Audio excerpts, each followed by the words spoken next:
ஸ்ரீ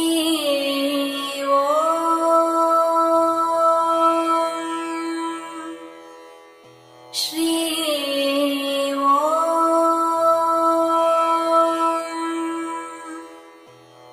ஸ்ரீ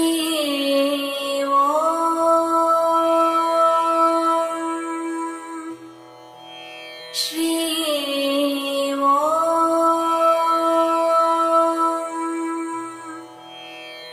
ஸ்ரீ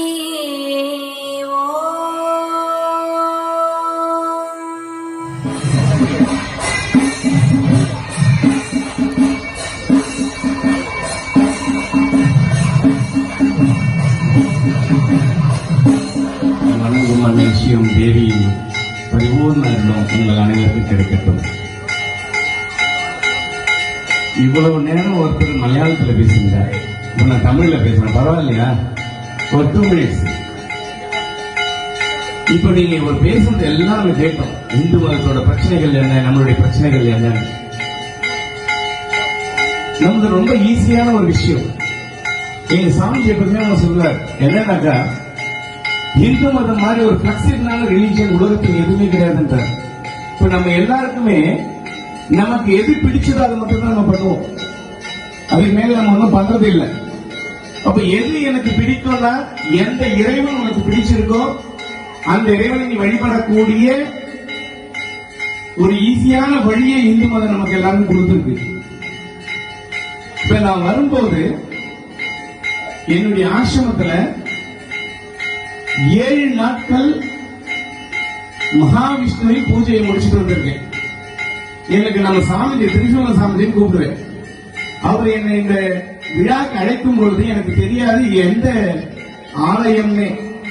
ஆனா பகவான் ஸ்ரீகிருஷ்ணன் அவனுடைய இடத்துக்கே நான் அழைச்சிட்டு வந்திருக்கான் 7 நாளைக்கு அப்புறமா. எனக்கு ஒரு 2 நிமிஷம் உங்ககிட்ட ஒரு விஷயத்தை நான் சொல்லிட்டு முடிச்சுக்கிறேன். ஒன்று, பக்தி. நமக்கெல்லாம் ஒரு பிரச்சனை இருக்கு, பக்தினா என்னன்னு தெரியாது. பக்தினா என்ன? இறைவனாண்ட போனோம்,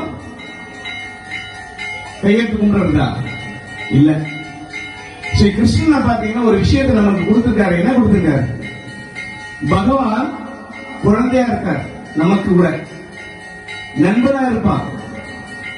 அப்புறம் மாமானா மச்சானா உங்களுக்கு என்ன வேணுமோ அது மாதிரி இருந்துட்டு இருக்கார் ஸ்ரீ பகவான் ஸ்ரீகிருஷ்ணன்.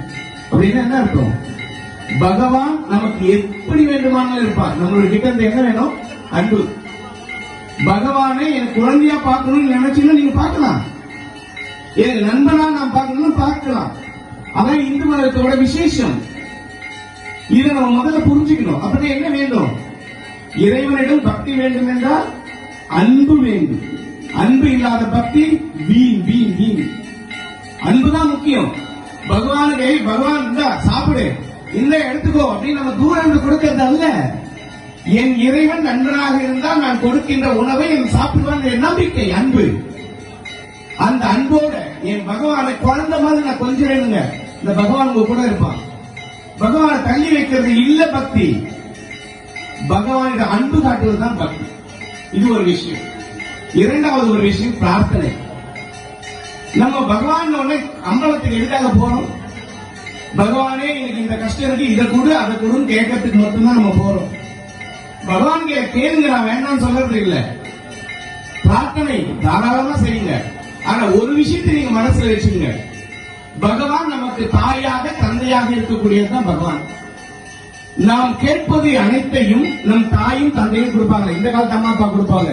நார்மலா நல்ல ஒரு தாயும் தந்தையும் குழந்தை கேட்கின்ற எதையுமே அவ்வளவு எளிதிலே கொடுக்க மாட்டார்கள்.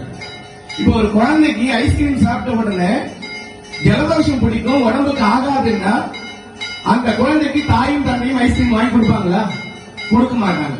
அப்ப நான் கேட்கின்ற பொருள் எனக்கு நன்மை கொடுக்கும் என்றால் என் பிரார்த்தனைக்கு செவி சாய்ப்பான் இறைவன். எனக்கு நன்மை செய்யறதுன்னா இறைவன் கொடுக்க மாட்டான். இது நீங்க பிரார்த்தனை வச்சுருக்கோம். பகவானே நான் இதை கேட்கிறேன், கொடுப்பதும் கொடுக்காதும் உன் இஷ்டம், எனக்கு எது நன்மையை கொடுக்குமோ அதை மட்டும் எனக்கு கொடு. இப்படி பிரார்த்தனை பண்ணுங்க.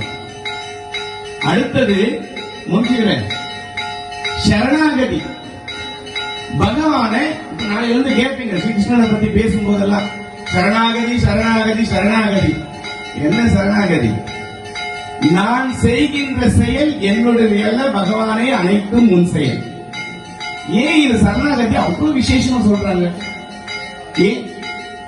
ஏனென்றால் இறைவன் செய்கின்ற செயலை நான் செய்கின்றேன் என்றால் நான் செய்கின்ற ஒவ்வொரு செயலுக்கும் இறைவனை பொறுப்பு அல்லவா? அப்ப நான் தப்பு பண்ணுவேனா? நான் தவறு செய்தால் அது இறைவனை போய் சேரும். அப்படி என்றால் நான் தவறு செய்ய மாட்டேன். இதுதான் இருக்கக்கூடிய விசேஷம். அப்ப சரணாகதி பகவானை அடைகின்றேன் என்றால் நான் தவறுகள் செய்யாமல் இருப்பேன். நான் தவறுகள் செய்யவில்லை என்றால் நான் சுத்தமான ஆத்மாவாக மாறுவேன். இப்ப சொன்னார் பகவான், நம்மளுடைய எல்லா பகவானுக்கும் திரிசூலம் இருக்கிறது, சோழர் எது எல்லா ஆயுதமும் இருக்கு. எதனால? தீமைகளை ஒழிப்பதற்காக. பகவான் வந்து பாத்தீங்கன்னாக்கா இறைவனை நம்ம என்ன சொல்றோம்? அன்பின் மறு உருவன்றான்.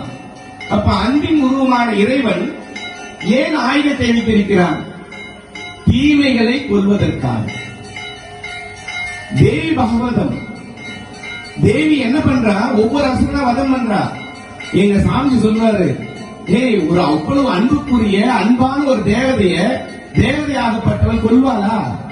ஏதோ ஒரு விஷயம் அது உள்ளே இருக்கிறது. நம்ம இந்து மதத்துல ஒரு விஷயம் என்னன்னாக்கா நம்ம புரியுறதே இல்ல.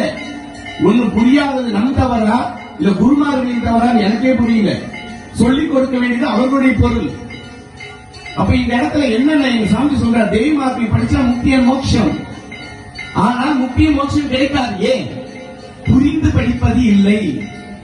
பகவான் தேவி ஒவ்வொரு அசுரனையும் கொலை பண்றாங்கன்னா அந்த அசுரனை உருவகப்படுத்தி கதை வடிவிலே கொடுத்திருக்கிறார். நம்ம புரியுறதா? ஒவ்வொரு அசுரனையும் நீங்க போய் முடிஞ்சா படிச்சு பாருங்க தேவி மார்க்கத்தை. அந்த அசுரன் வேறு எங்கும் இல்லை, என் உள்ள இருக்கான். அப்ப தேவி யாரு? நான் தான். எப்பொழுது என் தீய குணங்களை நான் அழிக்கின்றேனோ அப்பொழுதுதான் எனக்கு முக்கியோ மோட்சமோ கிடைக்கும்.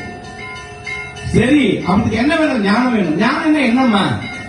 எல்லாரும் சொல்லுவாங்க ஞானம் ஆகிட்டேன், ஞானம் அடைஞ்சு விட்டேன்னு.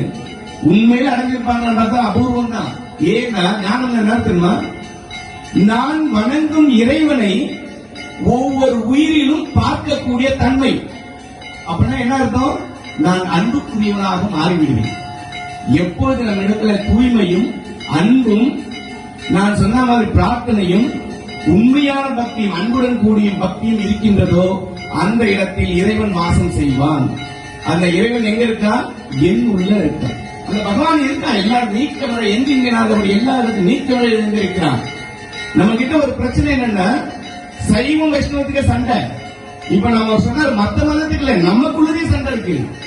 ஆனா சைவத்தில் என்ன சொல்ற? எங்கிருந்தாலும் ஈசன் எங்கிருந்தாலும் எல்லாரும் நீக்கம் இருக்கான். ஒண்ணு விஷ்ணு என்ன சொல்ற? வைஷ்ணவ சித்தாந்தம் என்ன சொல்றது? தூணிலும் இருக்கான், துரும்பில் இருக்கான்றாங்க. ரெண்டு பேரும் சொல்றது ஒண்ணுதானே. அந்த புரிதல் இல்லாதனால்தான் நான் சைவத்துக்கும் வைஷ்ணவத்துக்கும் இடையிலேயே சண்டை. அதனால இது எல்லாத்தையும் மறந்துட்டு நான் சொன்ன மாதிரி இறைவனோட பக்தி அன்போடு இருக்க. கையெடுத்து கும்பிடுவது மட்டுமல்ல அன்பு. இறைவன் உங்களுடைய குழந்தையா வச்சுக்கோங்க. அப்ப பாத்தீங்கன்னா உங்களுடைய பாசம் இருக்கும். உங்களுடைய ஒவ்வொரு செயலையும் இறைவனிடம் கூறிவிட்டு தான் நீங்க செய்வீங்க. அந்த மாதிரியான பிரார்த்தனையும் பக்தியும் சரணாகதியும் நீங்கள் அடைஞ்சீங்கன்னாக்கா அந்த ஞானம் நம்மை ஈஸியாக வந்தடையும். எப்போது ஞானம் சித்திக்கிற முக்தி மோட்சம் நம்ம கிட்டே இருக்குன்னு அர்த்தம். ஸ்ரீயம் அனைவருக்கும் என்னுடைய குருவின் ஆசீர்வாதம். ஸ்ரீ